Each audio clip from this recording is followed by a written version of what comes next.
Hello everyone! Magandang buhay! And this is Ems14. So, ngayon araw ay napakahalaga. So, babatiin natin ang isa nating napakababait na kaibigan, napakagalante at napakaganda, si Jensert 44. Happy birthday sa iyo, Sisi. At pagpasensyahan mo na medyo hindi ko na pagbigyan yung iyong kahilingan na igawa kitang video, na late pa ako gumawa ng video kasi wala talaga ako sa mode na humarap sa camera. May mga pinagdadaanan lang, basta ganun ako kasi pag wala akong gana at humarap sa cam, so hindi ko magagawang maayos. Anyway,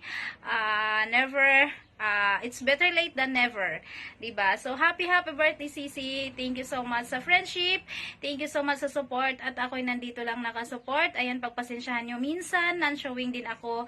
At alam mo na may mga pinagdadaanan tayo sa buhay. But anyway, I just want to greet you a happy birthday. Sana i-bless ka pa ni Lord ng mas marami pang blessing na dumating sa iyo. At naway ipagpatuloy mo yung iyong impusihan sa YouTube kahit wala na ako, diba?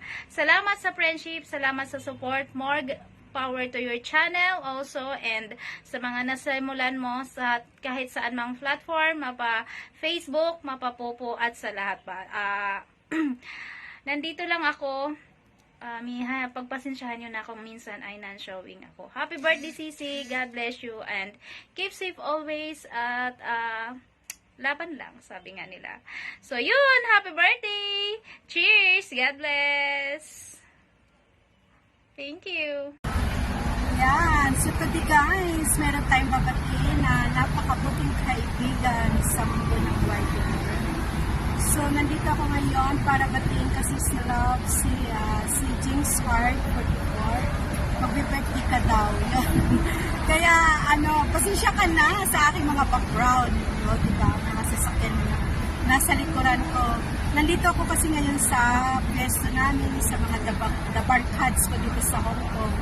At medyo nagkakainan kami rito. So, tumakas lang ako sa kanila para lang gumawa ng video greetings para sa iyo. Si Loves,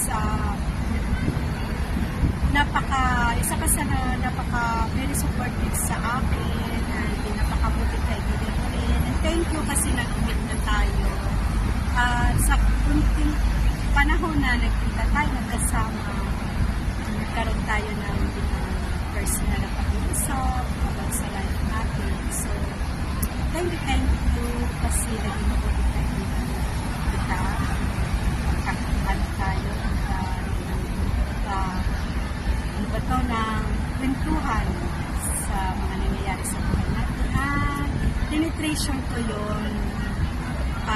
Time na tayo ng pandemya nila ni Calder Rings for Days. Sisilabs, patuloy lang tayo sa ating kakaibigan at I hope na pag umuwi ako dyan sa Pilipinas ay pandemya. So anyway, Sisilabs, happy birthday.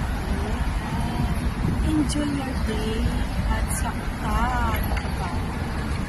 wish ko lang sa iyo is gawin mo lang yung pagiging mabuting kaibigan sa pagiging very supportive at matulungin. So yun lang sila sa God bless and I miss you lagi sila at yun lang.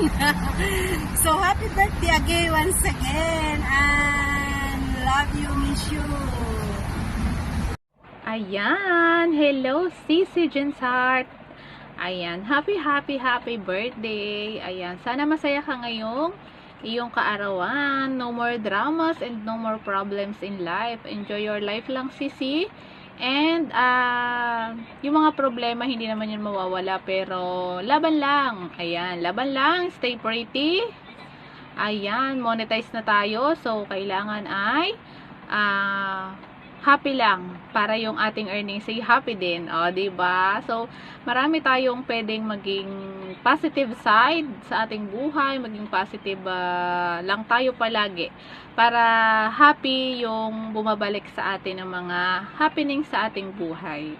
So, love you all, Sisi, and enjoy your day. Ayan, sana all na lang nakapag bonding date sa mga friends and sisi natin dyan.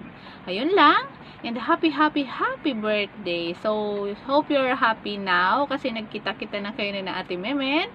And nakapag-banding kayo. So, malayo ako kaya hindi ako nakasama. Pero, sana ay nararamdaman nyo yung love ko sa inyo palagi. Yun lang. And happy birthday. God bless. And be happy na lang.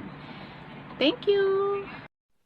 Ayan na sa aking classmate na si Jens Hart Sir Uyom sa FB. Ayan. Sa YT naman, Jens 44. Ayan. Happy birthday. Sana'y dumami pa ang birthday darating sa buhay mo. Ayan. At yun lang. Happy birthday. Ulit. Ayan. Yun lang. Bye-bye.